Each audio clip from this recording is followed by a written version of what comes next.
Every night, the maid's toddler sleeps outside the billionaire's door. The truth will break your heart.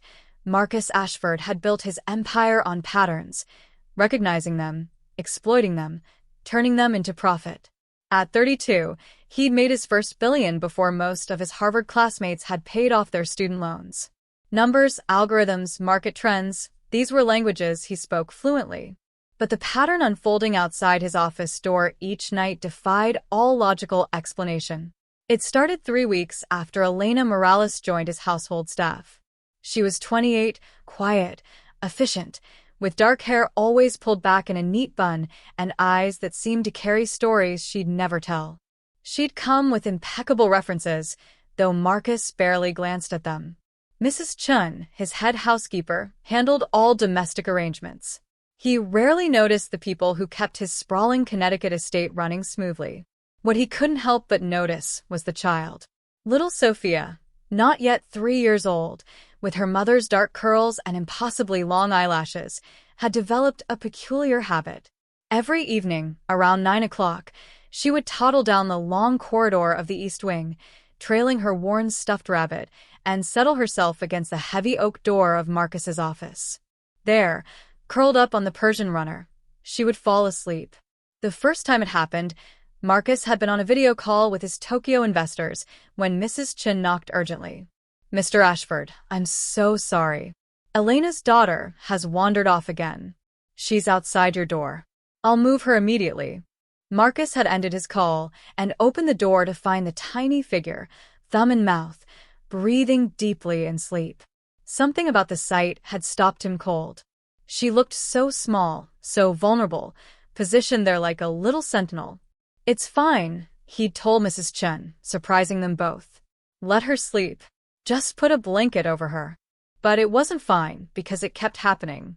Every single night, Elena would put Sophia to bed in their small apartment above the garage, comfortable quarters Marcus provided for live-in staff. But somehow, the toddler would escape and make her way to his office door. The staff had theories. "She's afraid of the dark," suggested Maria, one of the housekeepers. "Maybe there's a nightlight needed." "She's stubborn," offered James, the groundskeeper. "Kids that age, they get an idea in their head." Elena herself seemed mortified.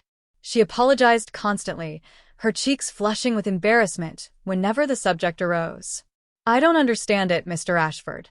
I lock the door, I stay with her until she's deeply asleep, but she always finds a way out. I'm so sorry for the disruption.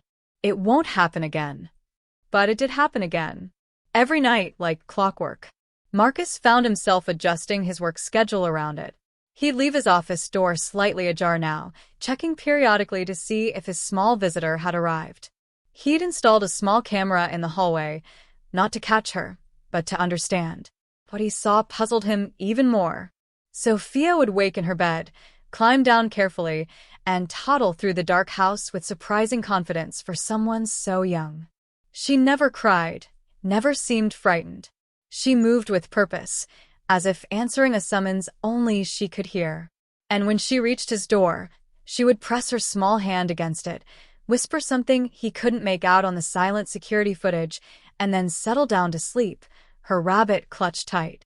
Tonight was no different. Marcus glanced at his watch.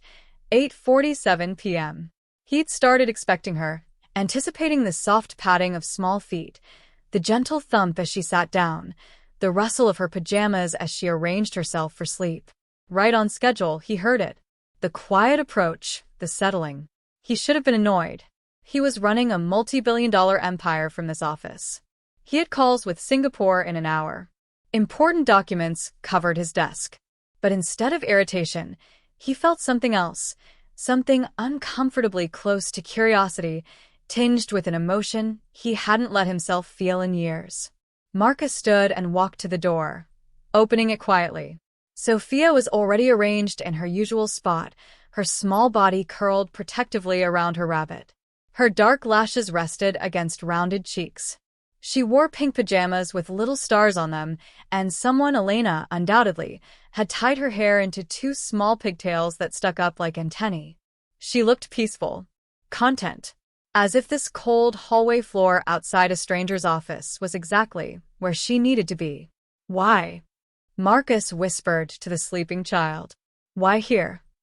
He grabbed the cashmere throw from his office couch and draped it over her carefully. She stirred slightly, murmuring something that sounded like "safe now," but didn't wake. Marcus stood there longer than he should have, looking down at this tiny mystery. His phone buzzed with urgent messages, markets shifting, deals pending, but he ignored them all. Something about this child sleeping at his door felt significant in a way he couldn't articulate. It nagged at him, pulled at something deep in his chest that he'd thought he'd successfully buried under years of ambition and strategic thinking. He returned to his desk but found himself unable to concentrate. His mind kept drifting to the hallway, to the small girl who chose this spot, his spot, every single night. The next morning, Marcus made a decision. He'd been avoiding Elena, treating her like any other staff member, content to let Mrs. Chun handle everything. But this pattern couldn't continue without understanding.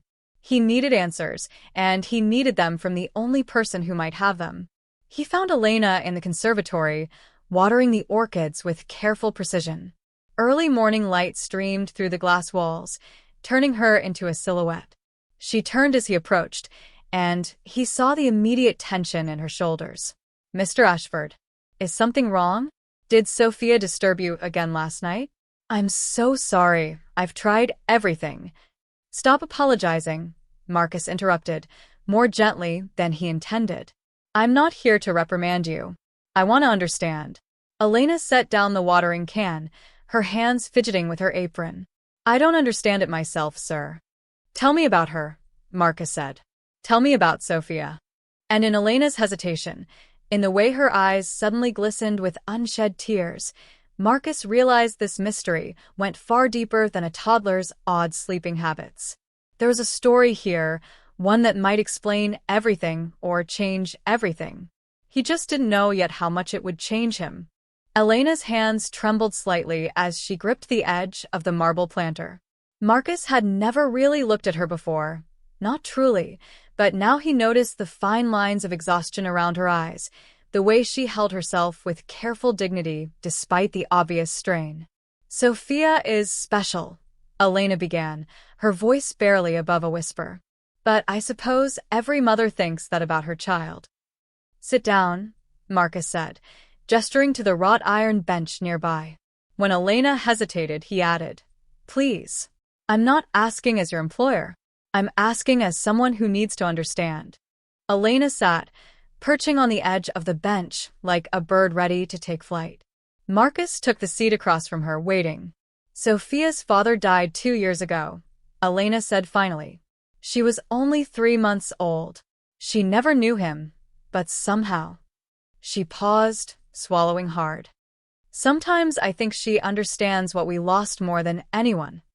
Marcus felt something tighten in his chest. "I'm sorry. David was a firefighter. He died pulling a family from a burning building. Everyone said he was a hero, and he absolutely was, but he was also supposed to come home that night. He was supposed to help me figure out why Sophia wouldn't stop crying, supposed to take his turn walking the floors at 3 a.m. He was supposed to be here." The pain in Elena's voice was raw, immediate, as if the loss had happened yesterday rather than 2 years ago. "After he died, I fell apart," Elena continued. "Postpartum depression, they called it, complicated by grief. My mother took Sophia for 6 months while I tried to put myself back together. I went to therapy, took medication, forced myself through each day. But the worst part wasn't the sadness. It was the guilt." "Guilt?" Marcus asked quietly. "I had thoughts," Elena whispered, looking down at her hands. "Terrible thoughts about how I couldn't do this alone, how Sophia would be better off without me, how everyone would be better off if I just stopped trying. I was hospitalized twice. The second time, I almost lost custody of Sophia permanently." Marcus remained silent, sensing she needed to tell this story without interruption. "But I fought," Elena said, and now there was steel in her voice. "I fought like hell to get better, to be the mother Sophia deserved. And slowly, Day by day, I found my way back. I got Sophia back, found this job, started rebuilding our life. But Sophia, she remembers those months apart, even though she was so young. She's afraid I'll disappear again. Is that why she won't stay in bed? Marcus asked. Elena nodded, tears finally spilling over. She has separation anxiety. The therapist says it's common in children who experienced early disruption in attachment. She needs to know where I am, needs to feel secure. Most nights, I sleep in her room instead of my own. But your office?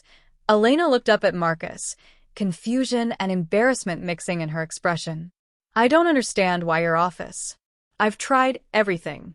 Different nightlights, white noise, later bedtimes. Nothing works. She finds her way to your door every single time. Marcus stood and walked to the conservatory windows, looking out at the manicured grounds. The morning sun was burning off the dew, turning everything golden. He was silent for so long that Elena began to apologize again. Mr. Ashford, I know this is beyond inappropriate. I'll resign if you need me to. I can find another position, somewhere Sophia won't disrupt. No, Marcus said sharply, turning back. You're not resigning. I need to tell you something. Something I haven't told anyone in years. Now it was Elena's turn to wait, to listen. Marcus returned to the bench, but he didn't sit. He couldn't remain still while saying this. When I was 7 years old, my father had a massive heart attack in his office. This office, the one I use now. It was his before it was mine. He called for help, but by the time anyone reached him, it was too late. He died there alone. Elena's hand went to her mouth. My mother fell apart after that, Marcus continued. Similar to what you described, depression, inability to function. I had a nanny who took care of the basics, but emotionally, I was on my own. My mother was there physically in the house, but she was gone in every way that mattered. For months, I didn't know if she was going to survive her grief, or if I'd lose her too. Marcus. Elena started, then caught herself. Mr. Ashford, I'm so sorry. What I never told anyone, Marcus said, his voice rough, is that during those months, I used to sleep outside my mother's bedroom door. Every night. I was terrified that if I fell asleep in my own room, she'd be gone by morning. That I'd wake up an orphan. So I'd wait until everyone thought I was asleep, then sneak out and curl up in the hallway. Just to make sure she was still breathing, still there. The silence that followed was heavy with understanding. The office where my father died, Marcus continued, is the office I use now. I took it over when I was 25 after my mother finally passed cancer 5 years ago. Everyone thought it was some kind of tribute, me using his space. But really, I think I was trying to face the place where everything changed, where I lost the person who was supposed to protect me. Elena stood now, moving closer. Sophia isn't afraid of the dark, she said slowly, realization dawning. She's protecting you. Marcus felt his throat tighten. That's insane. She's 2 years old. How could she possibly know? Children sense things, Elena said softly. Especially children who've experienced loss. They're attuned to pain in ways adults aren't. My therapist told me that Sophia could pick up on my emotional state even when I thought I was hiding it perfectly. What if, she paused, considering, what if she can sense something in you? Something lonely, something grieving? Marcus wanted to deny it. He'd spent years building walls, creating distance, convincing himself and everyone else that he was fine, successful, completely in control. But standing here, talking to this woman who'd survived her own darkness, he felt those walls cracking. I don't grieve, he said, but it sounded weak even to his own ears. Everyone grieves, Elena replied gently. Some of us just get better at hiding it. Marcus turned away, blinking hard. When had he become the kind of man who teared up over a toddler's sleeping habits? What do we do about this? He asked finally. I don't know, Elena admitted. But maybe we don't have to do anything. Maybe we just let her be. You mean let her keep sleeping in my hallway? She feels safe there, Elena said. With you. Even though she doesn't know you. Even though you're a stranger. Something in her recognizes something in you. Maybe you both need this. Marcus laughed, a short, Sharp sound without humor. I need a 2-year-old sleeping outside my office? Maybe you need someone to care that you're still here, Elena said quietly. Even if that someone is too young to explain why. The words hit Marcus like a physical blow. When was the last time anyone had checked on him? Really checked, not asking about his portfolio or his latest acquisition, but about him, the person underneath the billions? I work until 3 a.m. some nights, Marcus said. Sometimes later. No one knows. No one cares. They probably think I'm at some club or with some woman, living the high life. But I'm here, alone, building an empire no one will remember 50 years after I'm gone. Sophia will remember, Elena said. Maybe not consciously, but she'll remember that someone let her stand guard. That someone made her feel needed.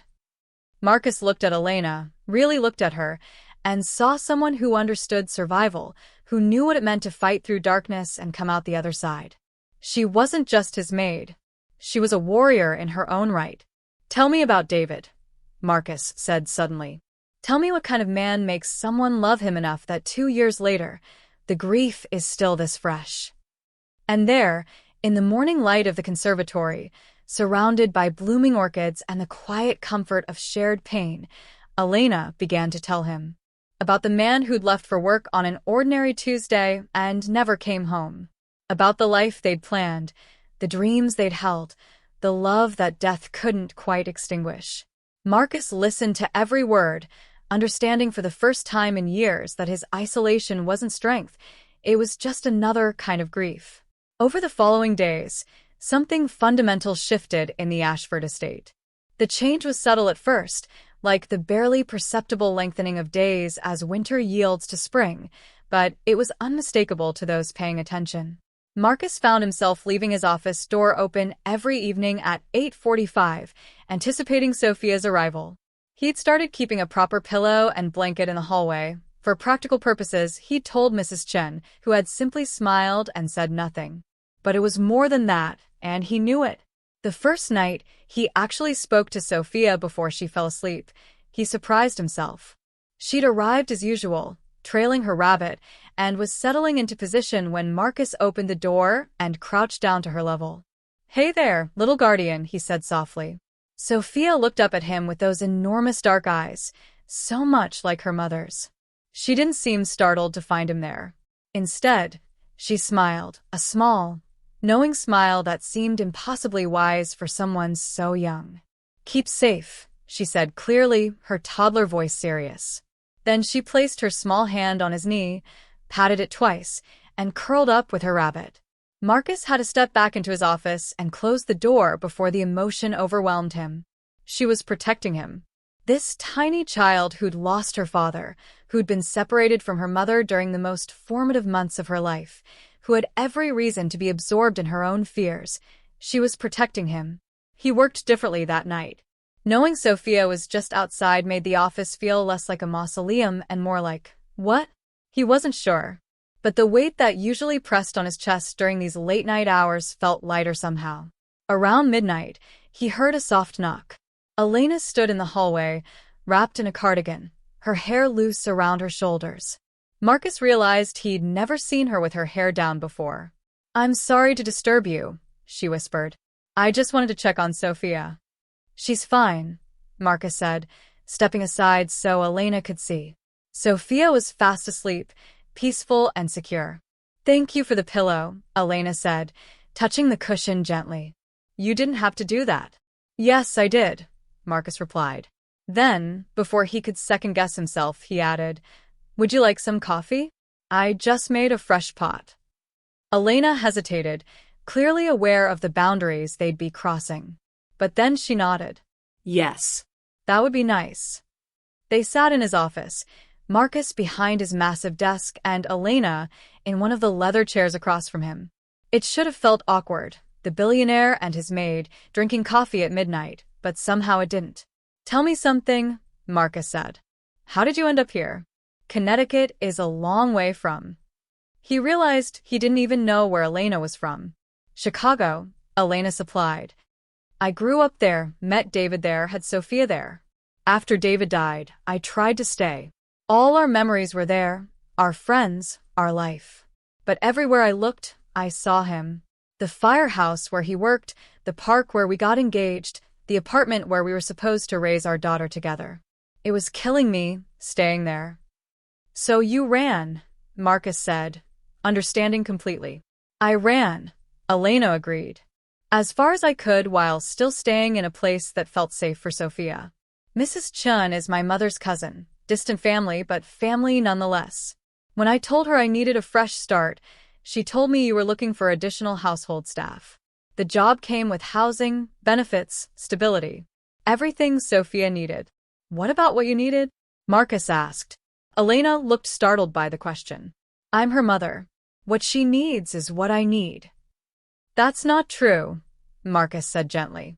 You're allowed to want things for yourself, to have dreams that aren't about survival. Says the man who works 18-hour days building an empire.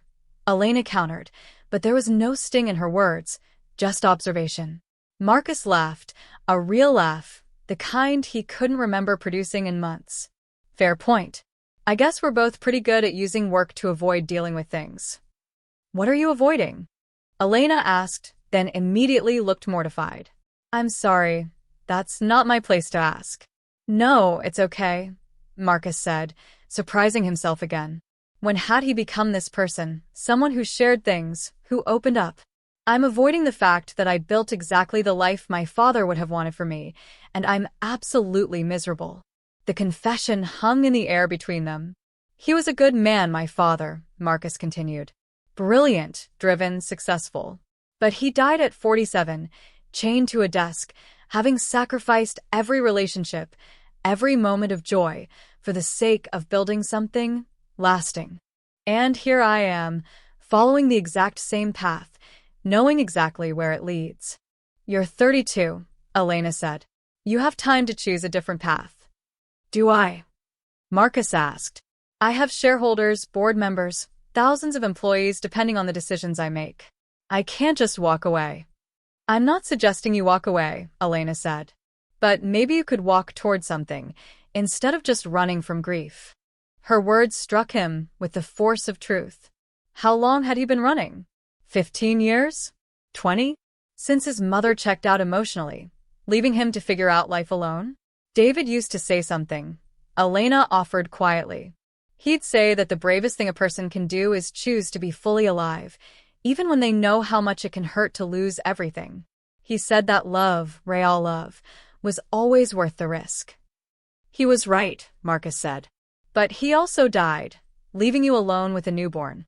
Did he think about that risk? Elena flinched, and Marcus immediately regretted his words. I'm sorry, he said quickly. That was cruel. No, Elena said, her voice steady despite the tears on her cheeks. You're right. He didn't think about that risk, or maybe he did and chose to run into that building anyway because that's who he was. And yes, it destroyed me. But I wouldn't trade the years I had with him for a safer life without him. Even knowing how it ends, I'd choose him again. Marcus felt something crack open in his chest. I envy that, he whispered. That kind of love. That kind of courage. You have it, Elena said. Right now, with Sophia outside your door. You could have sent her away the first night. You could have asked me to resign. Instead, you bought her a pillow and let her keep you safe. That's courage. Before Marcus could respond, they heard a small sound from the hallway. Both of them turned to see Sophia standing in the doorway, rabbit dragging on the floor, sleepy confusion on her face. Mama, she said, her voice small. Elena was out of her chair immediately, scooping Sophia up. I'm here, baby. Mama's right here. Sophia looked over her mother's shoulder at Marcus, her expression serious. Man's sad, she asked. Marcus felt his throat close. Out of the mouths of babes. The man is okay, Elena assured her daughter. We were just talking. But Sophia wasn't satisfied. She squirmed until Elena set her down, then toddled over to Marcus with surprising determination. She grabbed his hand, her tiny fingers barely wrapping around two of his, and pulled. Come, she commanded. Sophia, Mr. Ashford is busy, Elena started. It's okay, Marcus said, standing. Where are we going, little guardian? Sophia led him to the hallway, to her spot outside his door. She patted the floor next to her pillow, then looked up at him expectantly. Marcus understood. Slowly, feeling ridiculous but somehow compelled, he sat down on the floor, his back against the wall.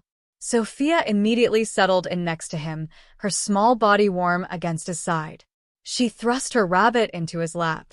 "Keep safe," she said again, her eyes already drooping. Elena stood in the doorway, her hand over her mouth, tears streaming freely now.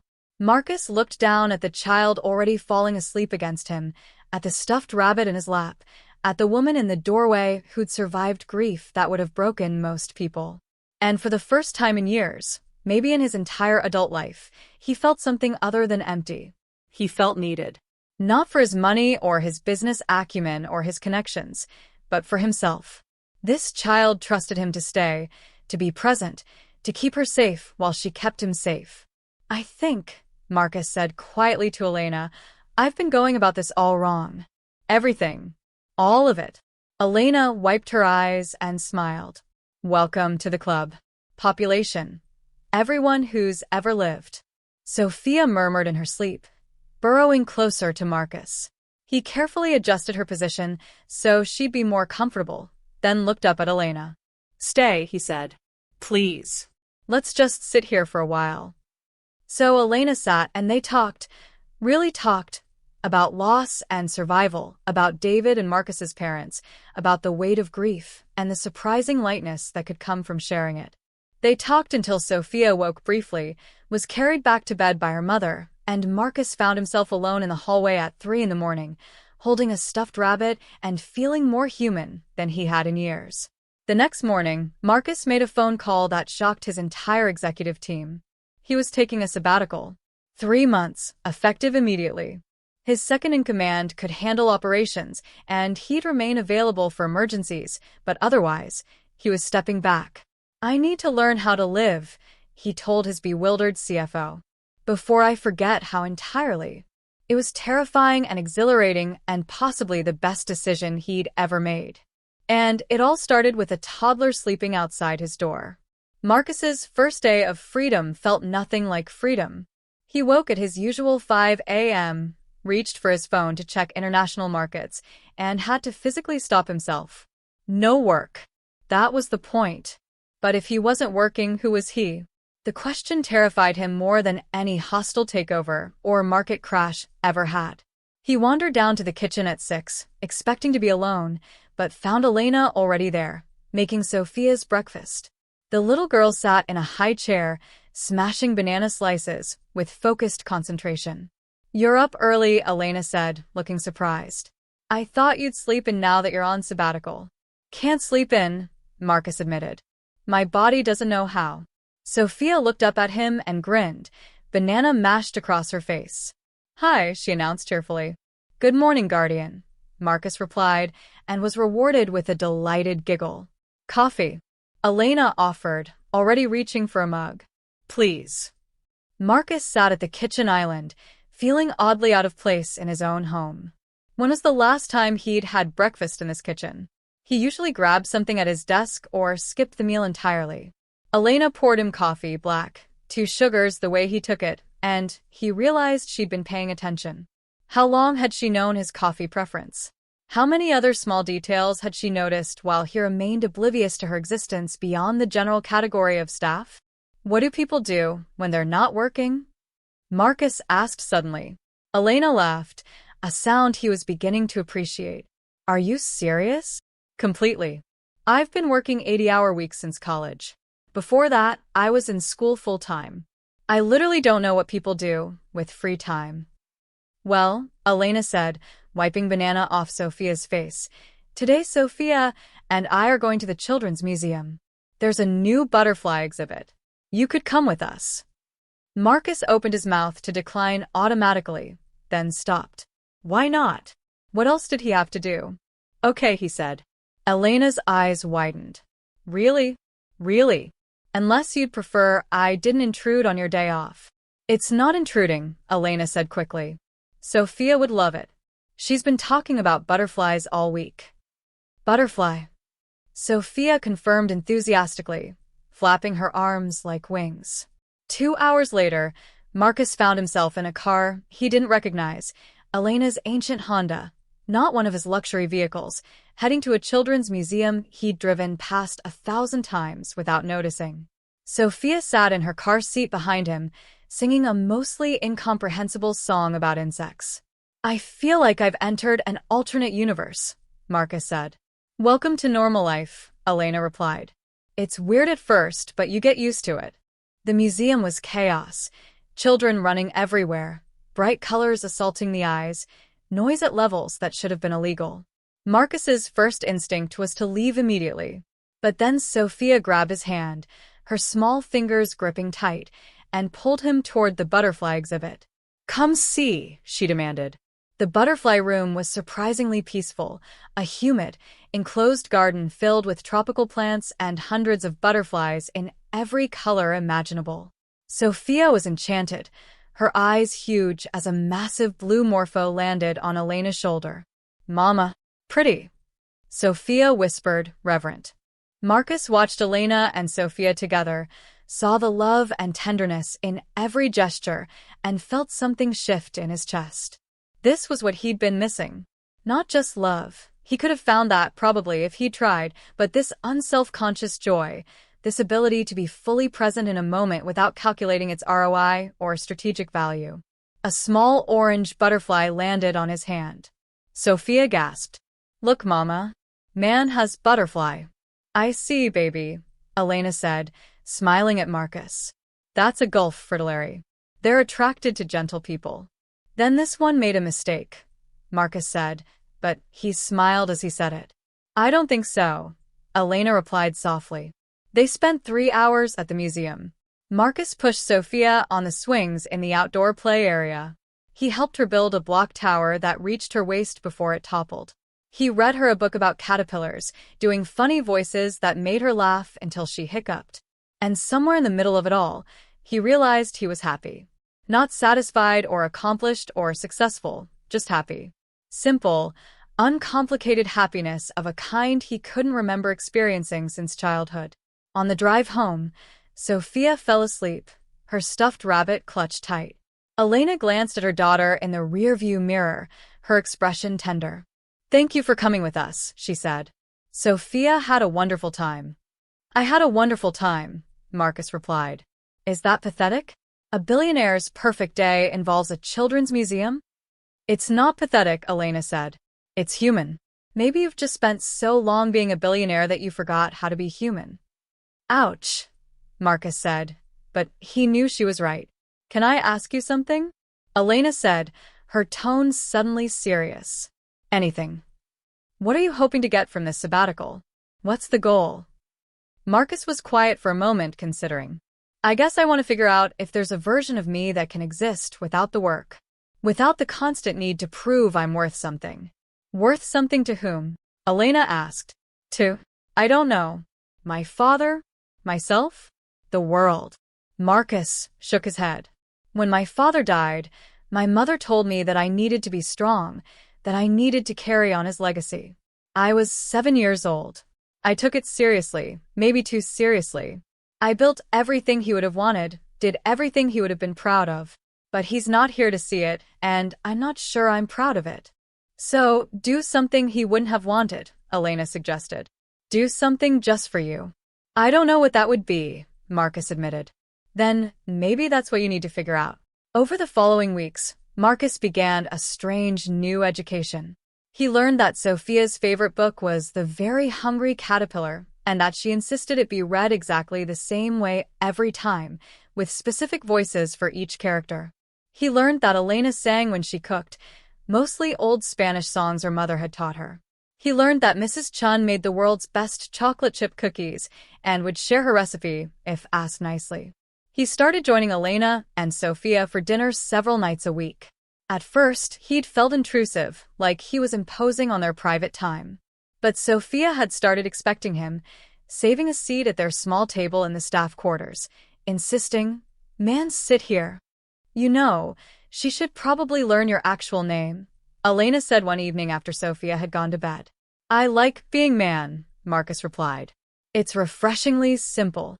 They were sitting on the small porch outside Elena's apartment, drinking wine and watching the sun set over the grounds. It had become a routine, Sophia's bedtime, then an hour or two of talking while the day faded into night. "Can I confess something?" Elena said. "When I first came to work here, I was terrified of you." Marcus looked at her, startled. "Why?" "You were so intimidating. So successful, so put together, so unreachable. I remember thinking you were like some kind of beautiful statue, impressive to look at, but impossible to connect with." "And now?" Marcus asked.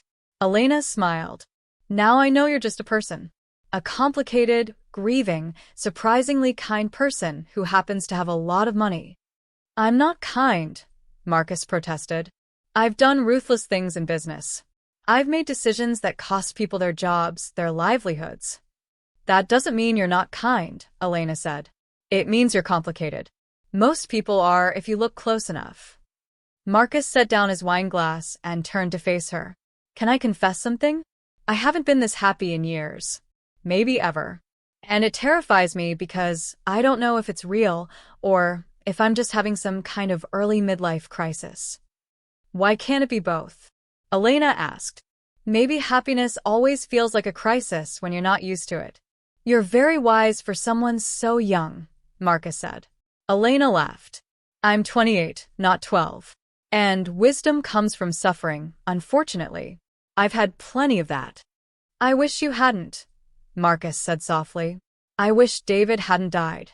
I wish you hadn't had to fight through depression alone.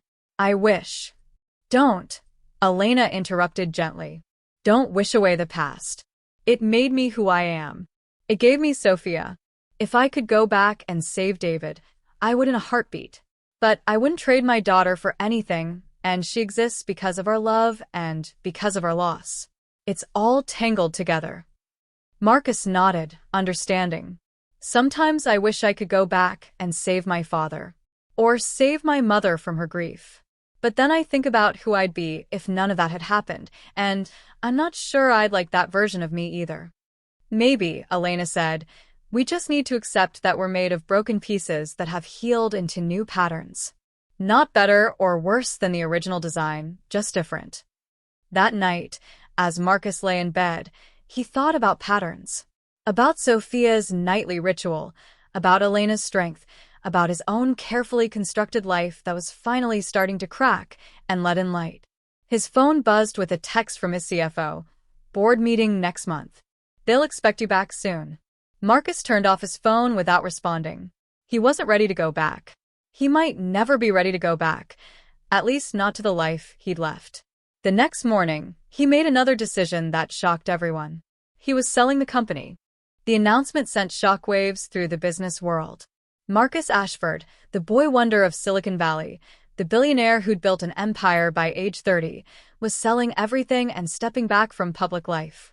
The headlines ranged from sympathetic, "Burnout claims another tech titan," to suspicious, "What does Ashford know that we don't?" Marcus ignored them all. He had more important things to focus on. "You're sure about this?" his lawyer asked for the 5th time. "Once the papers are signed, there's no going back." "I'm sure," Marcus replied. "Keep the proceeds in trust. Set up scholarships, endowments, research grants. I want most of it doing good in the world, not just sitting in an account." "And what will you live on?" Marcus almost laughed. Even after giving away 90% of his wealth to various causes, he'd still have more money than he could spend in 10 lifetimes. "I think I'll manage."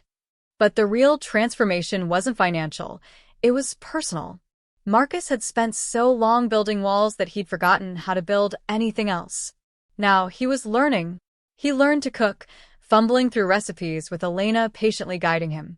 The first time he successfully made pasta from scratch, Sophia had clapped like he'd performed a miracle. "Man cook," she'd announced proudly. "Yes, baby," Elena had agreed, trying not to laugh at the flour covering every surface. Man cook. He learned to play, getting down on the floor with Sophia and her toys, building elaborate block towers, and having tea parties with stuffed animals. At first, he'd felt ridiculous, a grown man playing pretend, but Sophia's joy was infectious. He learned to be still, to sit without constantly checking his phone or thinking about the next task. Some evenings, he'd just sit with Elena and Sophia, watching Sophia draw or reading together, letting himself be present without purpose. But the most important thing he learned was how to let people in. One evening, about 2 months into his sabbatical, Marcus was reading Sophia her bedtime story when she interrupted him. "Man, stay?" she asked, her small hand on his cheek. "Stay where, guardian?" Marcus asked. "Stay here. With me and Mama. Forever and ever." Marcus's throat tightened. He looked up to find Elena in the doorway, her expression unreadable.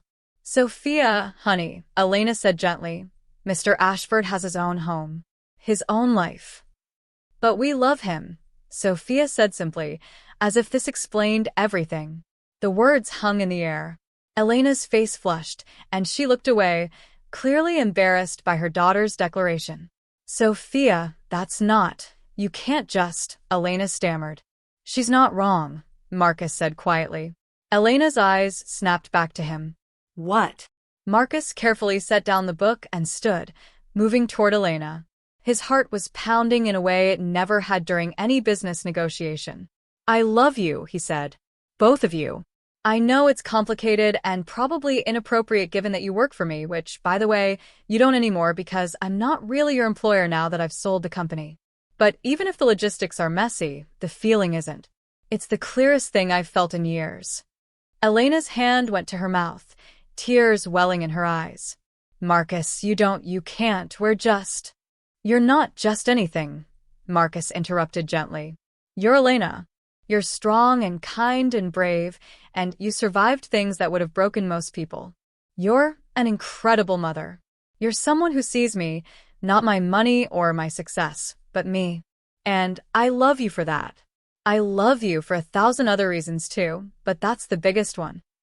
"This is crazy," Elena whispered, but she didn't move away when Marcus took her hands. "Maybe," Marcus agreed. "But I've spent my whole life being sensible and careful and strategic, and I'm tired. I want to be crazy. I want to take risks. I want to choose love even though it's terrifying." "Mama," Sophia said from her bed, "you crying happy or sad?" Elena laughed through her tears. "Happy, baby. Very happy." "Then say yes," Sophia commanded. "Man is nice." "She makes a compelling argument," Marcus said, smiling. Elena looked between Marcus and Sophia, her expression still uncertain. "I'm terrified," she admitted. "When David died, I swore I'd never risk that kind of love again. It hurt too much. And Sophia, if we do this and it doesn't work out, it would destroy her. She's already lost one father." "I know," Marcus said. "And I can't promise I won't make mistakes or that everything will be perfect. But I can promise I'm not going anywhere. That little guardian outside my office door? She taught me something important. She taught me that showing up matters. That being present, being consistent, being there, that's what love looks like." "Man, stay?" Sophia asked again, sitting up in bed hopefully. Marcus looked at Elena, waiting for her answer. Everything hinged on this moment. Finally, Elena nodded. "Yes," she whispered. "Man stays." Sophia cheered, bouncing on her bed. "Story now. Happy story." They finished the bedtime story together, all three of them crowded into Sophia's small bed, Sophia nestled between them. After she fell asleep, Marcus and Elena carefully extracted themselves and moved to the living room. "I don't know how to do this," Elena admitted, curling up on the couch. "I was with David since we were teenagers. I don't know how to date or fall in love like an adult." "Neither do I," Marcus said, sitting beside her. "I've never been in a serious relationship. I was always too busy working, too focused on building something I thought mattered more. We'll figure it out together." "What about your family?" Elena asked. "Won't they object to you being with the help?" Marcus flinched at the phrase. "You are never the help. And I don't have any family left to object. My mother died 5 years ago. No siblings, no aunts or uncles I'm close with. It's just been me for a long time." "Not anymore," Elena said softly, taking his hand. They sat in comfortable silence for a while. Then Elena asked, "What happens now?" With the company sold, with all this change, what's your plan? I don't have one, Marcus admitted, and the honesty of it felt liberating. For the first time in my life, I don't have a 5-year plan or a strategic roadmap. I just want to be here, with you and Sophia. Maybe we take it slow. Maybe we move into the main house together. There's certainly enough room. Maybe I finally learn how to be something other than a businessman. What do you want to be? Elena asked. Marcus thought about it. A father, he said finally. If Sophia will have me. A partner to you. A person who knows how to be happy. That's enough. That's everything, Elena corrected. Over the next few weeks, they navigated their new reality carefully. Marcus sold the estate. It was too big, too cold, too full of memories, and bought a smaller house nearby. Still large enough to be comfortable, but sized for a family, not a dynasty.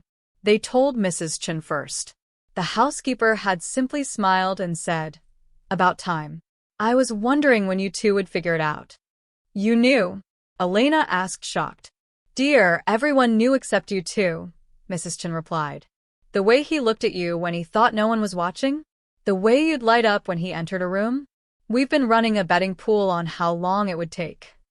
The other staff members were equally unsurprised and universally supportive.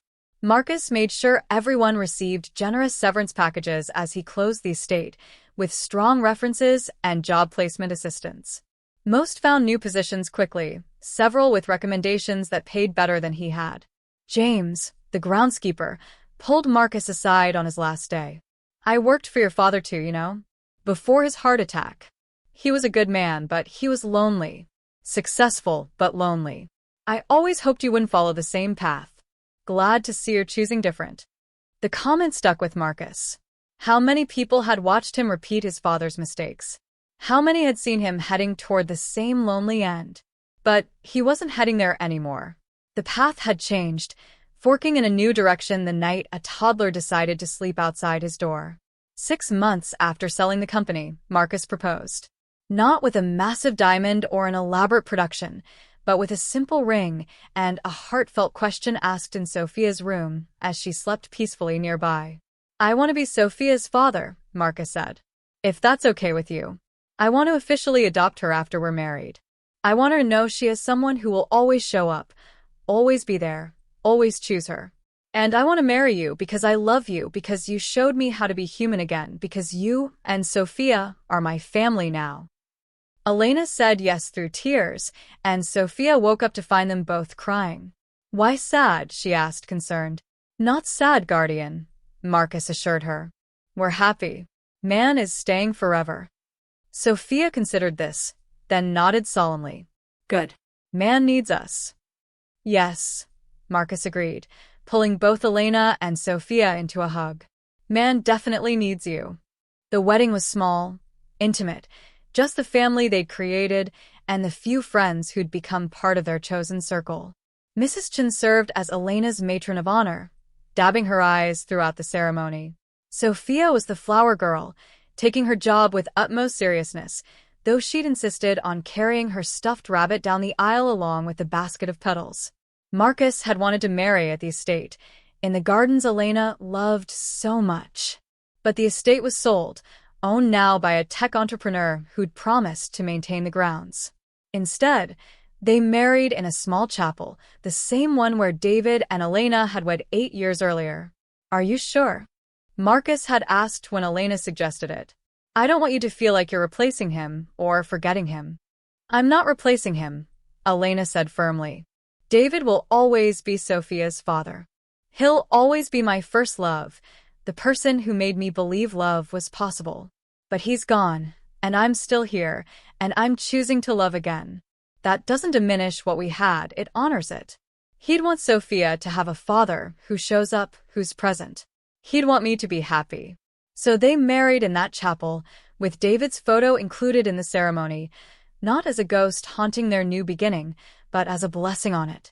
During the vows, Sophia had insisted on adding her own. "I keep you safe," she'd announced solemnly to Marcus. "And you keep me safe. Forever." "Forever," Marcus had agreed, his voice breaking. Their honeymoon was just a weekend away, Sophia wasn't ready for longer separations yet, and Marcus didn't want to push. They stayed at a beach house, building sandcastles and collecting shells, living the simple family life Marcus had never imagined wanting. On their last evening, they sat on the beach watching the sunset while Sophia played at the water's edge. "Do you ever miss it?" Elena asked. "The power, the business, the empire?" Marcus considered the question honestly. "Sometimes," he admitted. "I miss the challenge occasionally, the satisfaction of solving complex problems. But I don't miss the loneliness. I don't miss working until 3 a.m. in an empty office, building something no one would remember in 50 years. I'd rather build this. Us, our family, our life, something that matters on a human scale." "You could go back, Elena said. "Start something new. You don't have to give up ambition completely." "I know," Marcus replied. "And maybe I will someday. But on my own terms, at my own pace. The frantic need to prove something, that's gone. I already have everything that matters." Sophia ran up then, soaking wet and laughing, her hands full of shells. "Look," she demanded. "For you and Mama." Marcus took the shells, examining them with appropriate seriousness. "These are excellent shells, Guardian. The best shells I've ever seen." Sophia beamed, then grabbed his hand and Elena's, pulling them toward the water. "Come. Waves are fun." They let themselves be pulled, splashing into the surf fully clothed, not caring about the expensive clothes or the sand or the salt water. They played until the sun set completely, until Sophia was yawning and stumbling with exhaustion. Back at the house, Marcus carried Sophia to bed, her head heavy on his shoulder. As he tucked her in, she grabbed his hand. "Daddy," she said, trying out the word she'd started using. Marcus's heart swelled every time. "Yes, Guardian? Thank you for staying." "Thank you for keeping me safe," Marcus replied, kissing her forehead. Later, lying in bed with Elena beside him, Marcus reflected on the journey that had brought them here. A year ago, he'd been a different person, successful but empty, driven but lost. A toddler sleeping outside his door had cracked open something he'd thought was sealed forever. "What are you thinking about?" Elena asked, her head on his chest. "Patterns," Marcus said. How Sophia's nightly ritual was really a pattern of healing. She was protecting me, but in doing so, she was also teaching herself that she could protect the people she loved. That loss didn't have to mean constant fear. "And what about your pattern?" Elena asked. "What were you healing?" Marcus thought about it. "I was healing the part of me that thought love was a liability, that thought being needed was a burden, that believed the only safe thing was to be completely self-sufficient and alone. And now," Elena prompted, "now I know that needing people isn't weakness. It's what makes us human. And being needed isn't a burden, it's a gift." They lay in comfortable silence for a while, then Elena said, "David visited my dreams last night." Marcus tensed slightly. "Oh, it was a good dream," Elena assured him. "He was standing in our old apartment, and Sophia was there as a baby. He looked at me and said, 'Take care of our girl, and let someone take care of you.' Then he smiled and faded away. It felt like permission, like he was saying goodbye one last time." "I wish I could have known him," Marcus said. "I think you would have liked each other," Elena replied.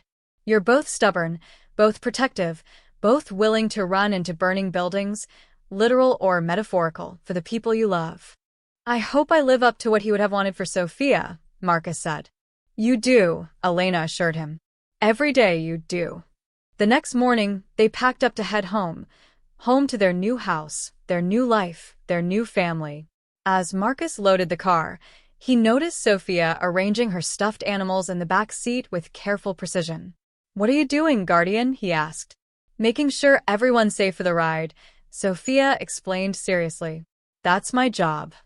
Marcus knelt down to her level. "You know, you don't always have to be the one keeping everyone safe. Sometimes it's okay to let us keep you safe." Sophia considered this, then hugged her rabbit tight. "We can take turns," she decided. "Deal." Marcus agreed, holding out his pinky. Sophia linked her tiny pinky with his, sealing the agreement. As they drove home, Sophia fell asleep in her car seat, Rabbit clutched tight. Elena reached over and took Marcus's hand. "Thank you," she said quietly. "For what?"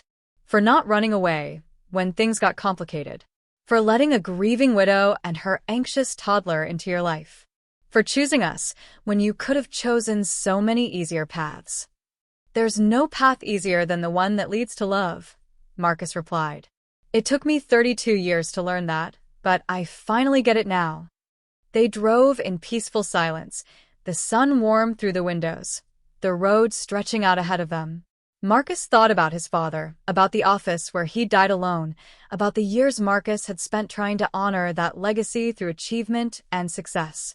But this family, this love, this chosen life, was a better legacy.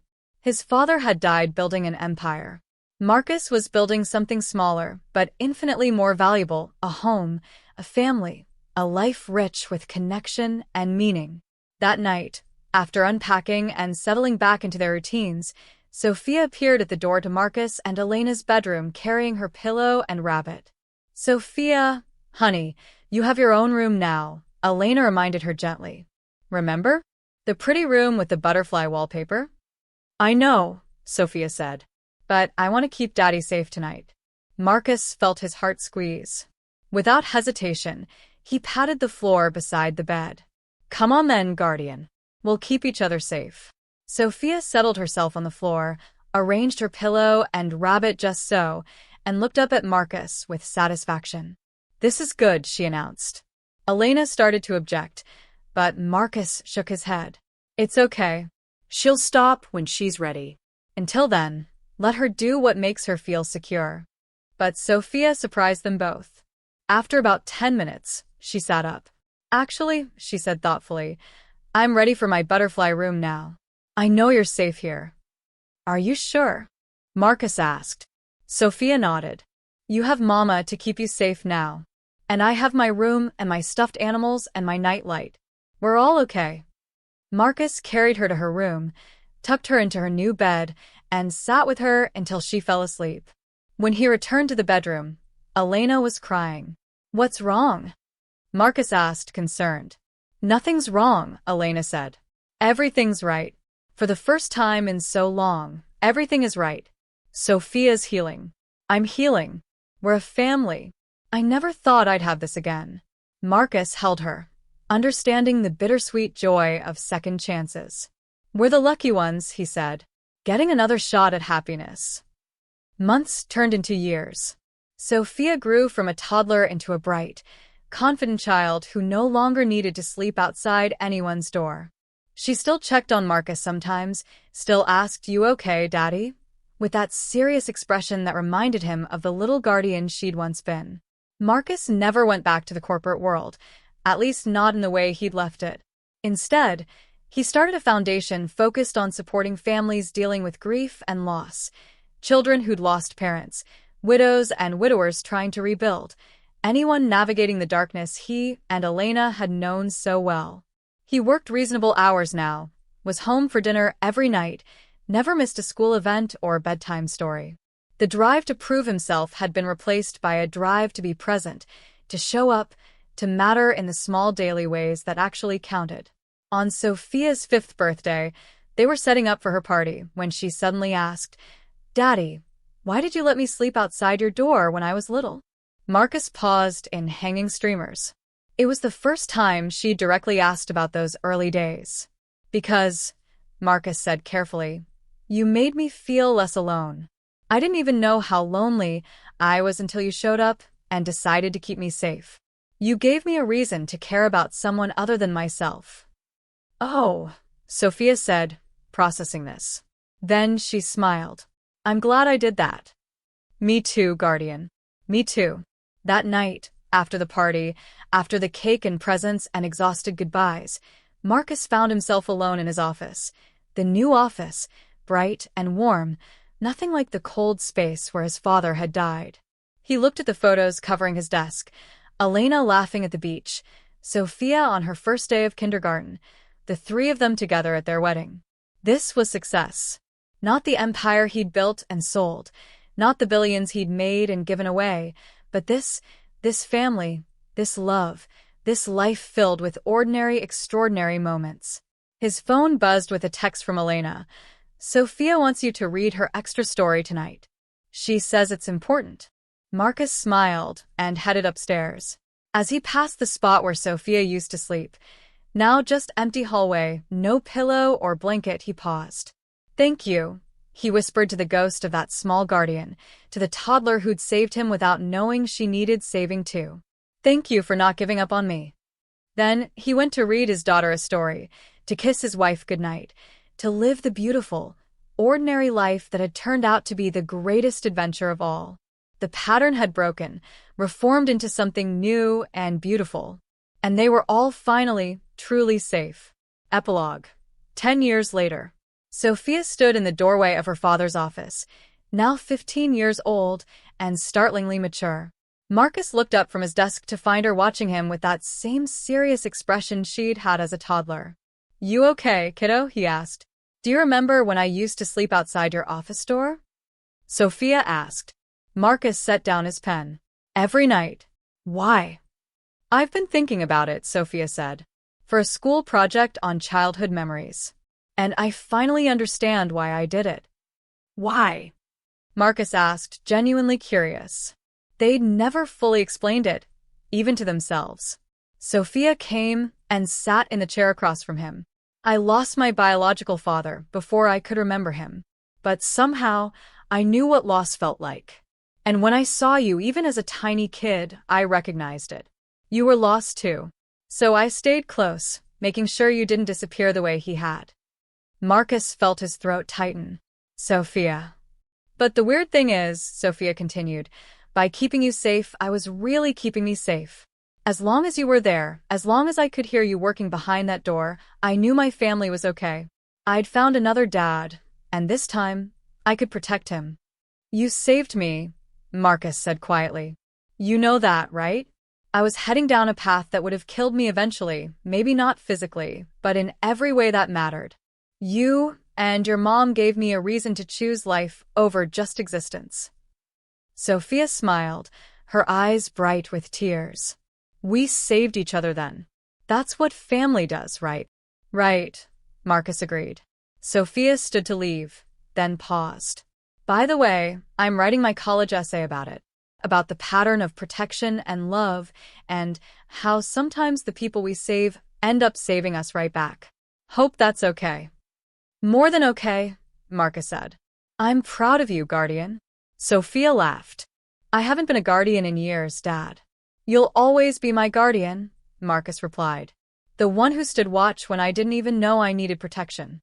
After she left, Marcus sat in the quiet office, thinking about patterns and protection, about loss and love, about how the smallest gestures, a toddler sleeping outside a door, could change everything. His phone buzzed. Elena, dinner's ready. Stop working and come eat with your family. Marcus smiled, saved his work, and headed to the kitchen where his wife and daughter were waiting. The office could wait. The work could wait. Family never could. And he'd never forget that lesson, learned from the smallest, bravest guardian he'd ever known.